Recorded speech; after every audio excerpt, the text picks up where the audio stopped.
भाजपा नेता और पूर्व केंद्रीय मंत्री शाहनवाज हुसैन की मुसीबत बढ़ने वाली है। दिल्ली हाईकोर्ट ने दुष्कर्म के मामले में भाजपा नेता शाहनवाज हुसैन को राहत देने से इनकार कर दिया है। हाईकोर्ट ने पुलिस को शाहनवाज हुसैन के खिलाफ दुष्कर्म सहित अन्य धाराओं में एफआईआर दर्ज करने का आदेश दिया है। साथ ही हाईकोर्ट ने दिल्ली पुलिस को 3 महीने में जांच पूरी करने का निर्देश भी दिया है। वहीं हाईकोर्ट ने कहा कि सभी तथ्यों को देखने से साफ होता है कि इस मामले में एफआईआर करने तक पुलिस की ओर से पूरी तरह से अनिच्छा नजर आ रही थी। दिल्ली हाईकोर्ट ने कहा कि पुलिस की ओर से निचली अदालत में पेश रिपोर्ट अंतिम रिपोर्ट नहीं थी। बता दें कि निचली अदालत ने पुलिस के तर्क को खारिज कर दिया था और कहा था कि महिला की शिकायत में संज्ञेय अपराध का मामला है।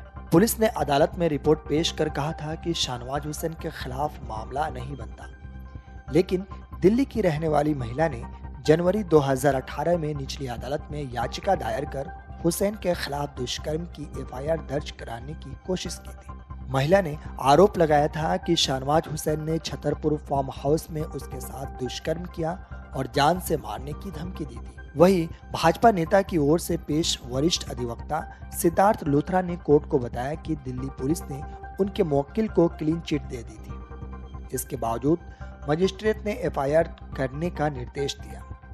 लूथरा ने कोर्ट में ही ये भी बताया था कि अदालत में महिला की शिकायत पर पुलिस के जवाब को रद्द करने की रिपोर्ट के रूप में माना जाना चाहिए, क्योंकि किसी भी आरोप की पुष्टि नहीं हुई है। दरअसल भाजपा के वरिष्ठ नेता शाहनवाज हुसैन के खिलाफ दिल्ली की एक महिला ने 12 अप्रैल 2018 को छतरपुर के एक फार्म हाउस में नशीला पदार्थ खिलाकर दुष्कर्म करने का आरोप लगाया था। महिला ने इस बारे में दिल्ली पुलिस में शिकायत की, लेकिन मुकदमा दर्ज नहीं किए जाने के बाद उसने अदालत में अर्जी दाखिल कर भाजपा नेता के खिलाफ मुकदमा दर्ज करने की मांग की थी। बता दें, शाहनवाज हुसैन बीजेपी के बड़े मुस्लिम चेहरे हैं। दिल्ली की डीटीसी बस से चढ़कर साउथ ब्लॉक तक सफर तय करने वाले शाहनवाज देश में सबसे पहले युवा कैबिनेट मिनिस्टर बनने का रिकॉर्ड बनाया है। वहीं बिहार विधानसभा चुनाव में शाहनवाज बड़ा रोल निभा रहे हैं।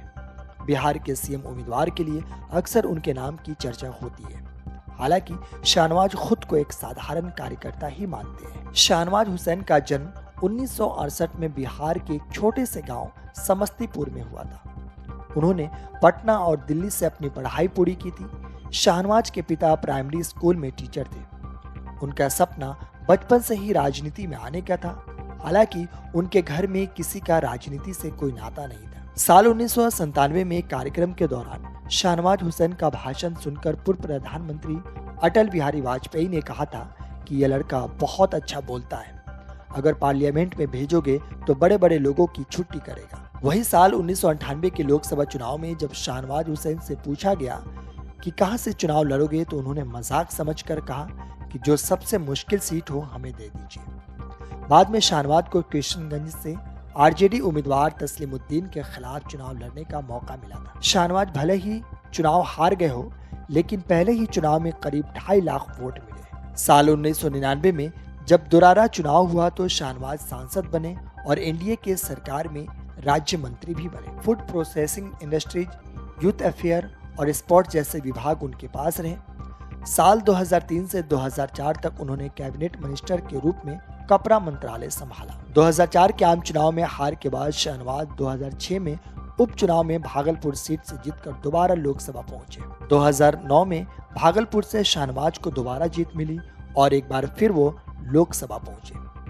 लेकिन 2014 के लोकसभा चुनाव में जब पूरे देश में मोदी की लहर थी, ऐसे वक्त पर शाहनवाज हुसैन को हार का सामना करना पड़ा और वह सिर्फ 4000 वोटों से ही चुनाव हार गए। इतना ही नहीं, शाहनवाज बीजेपी के कुशल प्रवक्ताओं में शुमार किए जाते हैं।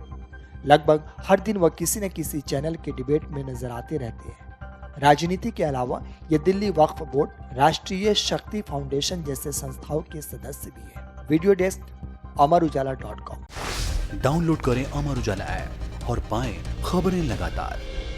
अगर आप ये वीडियो YouTube पर देख रहे हैं तो हमारे चैनल को सब्सक्राइब करें और बेल आइकन को दबाना ना भूलें। अगर आप Facebook पर ये वीडियो देख रहे हैं तो हमारे पेज को लाइक करें।